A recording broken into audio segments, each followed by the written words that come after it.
அக்கா சொல்லுங்கண்ணா. அக்கா 1 கிலோ ஆசீர்வாத மாட்டா கொடுங்கக்கா. ஆசீர்வாத மாட்டா இல்லைங்கண்ணா, ஆசீர்வாத ஆட்டா. நானும் நிறைய பேர் பார்த்துட்டேன். ஆட்டானாலே ஆசீர்வாத் பேர் சொல்லிதான் கேக்குறீங்க. ஆமாக்கா, வீட்டுல பொண்டாட்டி அதாக்கா சொல்லி விடுறா. அது ஒரு பிராண்டுன்னு ஆயிடுச்சு, அதனால அதே தான் கேக்குறீங்கல்ல. ஆமாக்கா, ஹீரோ டீச்சர்ஸ் கால்ல சாரா சூப்பர் மார்க்கெட் எப்படி ஒரு பிராண்டோ அந்த மாதிரி ஆட்டால ஆசீர்வாத ஒரு பிராண்டு போலக்கா. அக்கா ஆட்டா இருக்கா இல்லையா? ஆட்டா எல்லாம் இருக்குதுங்கண்ணா. அதுக்கு முன்னாடி அந்த ஆட்டாவோட ஹிஸ்டரிய பத்தி தெரிஞ்சுக்கோங்கண்ணா.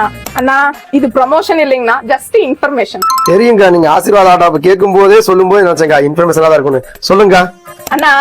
ஐடிசி லிமிடெட் நிறுவனத்துக்கு சொந்தமானது தாங்கண்ணா ஆசீர்வாத் பிராண்டு.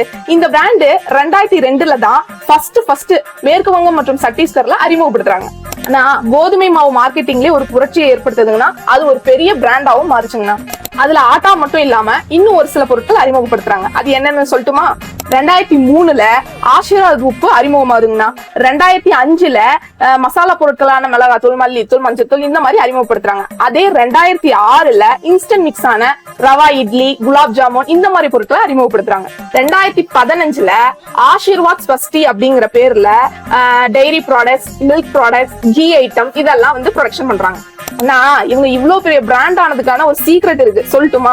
ஐடிசியோட இ-சோபால் நெட்வொர்க் மூலமா இவங்க விவசாயிகள்ட்ட இருந்து நேரடியா கோதுமையை கொள்முதல் செய்யறாங்க. இவங்க கொள்முதல் செஞ்ச கோதுமையை வெறும் கோதுமை மாவா மட்டும் அரைக்காம அதுல millet atta, multigrain atta, sugar release control ஆட்டான்னு புதிய தயாரிப்பையும் தயாரிக்கிறாங்க. Enjoy tasty recipe with India's number 1 atta brand அப்படிங்கிற விளம்பரம் மூலமா இவங்க மக்கள் மனசுல நம்பர் 1 பிராண்டா இன்னும் இருக்காங்க. 8000 கோடிக்கும் மேல அதிகமா ரெவென்யூ ஜெனரேட் பண்ற ஒரு மாபெரும் பிராண்டா இது வளர்ந்துருக்கு. இன்னும் இந்தியால பேக் செய்யப்பட்ட கோதுமை மாவு மார்க்கெட்டிங்லயே 28% இருந்து 40% வரைக்கும் ஷேர்ஸ் வச்சிருக்காங்க. இதனாலதான் நான் உங்க வைஃப் ஆசீர்வாத் பிராண்ட்லயே கோதுமை மாவு வாங்கிட்டு வாங்கன்னு சொல்லியிருக்காங்க. அவங்களுக்கு தெரிஞ்சிருக்கு, உங்களுக்கு தெரியல. இத்தனை நாளா தெரியாம இருந்துச்சு, இப்ப தெரிஞ்சுக்கிட்டேன். சரி அந்த மாவு கொடுங்க. தேங்க்யூக்கா.